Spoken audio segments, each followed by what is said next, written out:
Hey guys, so today I'm here and I'm going to be making a quick video letting you guys know the makeup that I've been currently loving now that lately I've been fake tanned. And if you guys don't know, I do a video up I think from last year. I like to use the fake bake. I have a whole review on my channel. If you guys want that's an older video, I can always redo and kind of like update the review video because I don't know how the quality of that one is. But yeah, without further ado, let's get into it. Alright, first things first, I do have two foundations. I got the Too Faced Peach Perfect in the shade Snow. As you guys know, this is pretty dark on me, as well as it does oxidize. It has a dry down and an oxidizing, so I've been using this. This is what I have on now.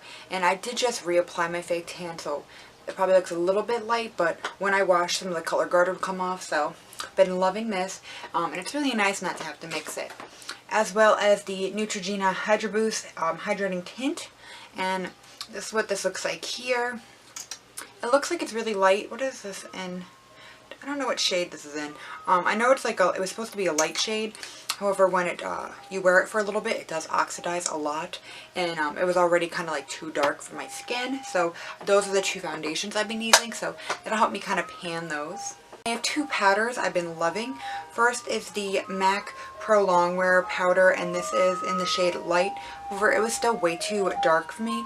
As you guys can see here, it was just a little bit too yellow, and this does oxidize just a little bit. I noticed it on my super fair skin when I'm not self-tan, so I've been using this.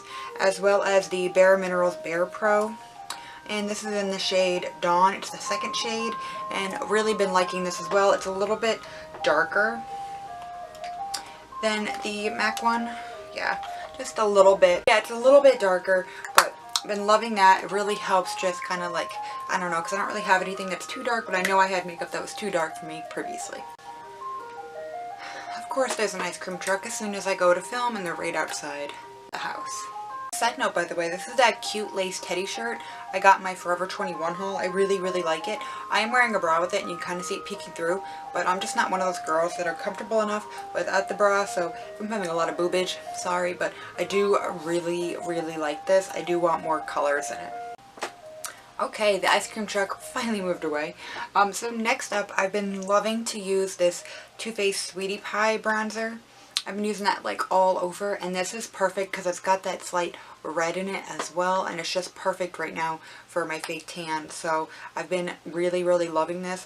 I'm going to end up using the crap out of this summer because I think it just looks so pretty, and just, I don't know, it just accentuates the coloring just so right with these color mixers. So I've been really, really loving this. Loving using the Milani Baked Blush in Luminoso. I loved it before, but I really like how it looks using like this slightly darker makeup and being just a little bit more tan and having a little bit more color to me. I just think it looks really pretty. It's like kind of luminous, and it's just like this really pretty like peachy coral, and I just have been loving it.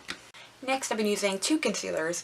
The first one is the MAC Pro Longwear Concealer, and it's in NC15. This is just way too dark for me when I try to use it normally. Even when I try to mix it with my Kat Von D, it's still kind of too dark. The only thing is I hate the packaging of this. I hate that little pump. I really wish it was in something like this, but what are you going to do?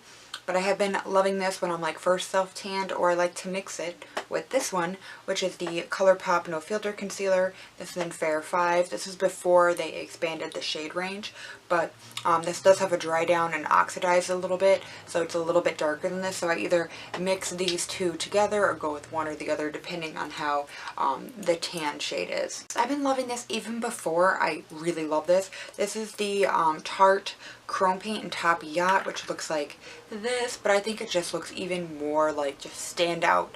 Just such a stunning shade being tan. A little bit of liquid liner in this. Oh my god. Throw on some makeup, you know, throw on some mascara, maybe lashes if that's what you want to do. I don't do that on a day-to-day, but it looks stunning. Next is one of my favorite Maybelline lipsticks. It's in the shade Blushing Beige 915.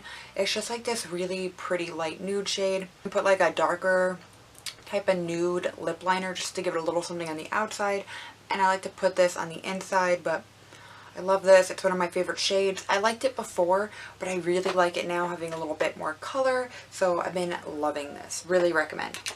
But yeah, I believe that is everything. Those have been my makeup goodies and go-to for like the past like 2 weeks now. This will probably be for the next few weeks my kind of thing, other than obviously I'll change up my eyeshadow. But I've been really liking this makeup for being a little bit more darker, at least for me. I have a nice color, so this is dark for me, so it gives me a chance to use up some of my darker makeup without always having to mix. I don't mind doing it, but sometimes I just want to take and just put a foundation on and not mix it, so that has been great. Thank you guys so much for watching, and please be sure to subscribe. Thank you guys. Bye.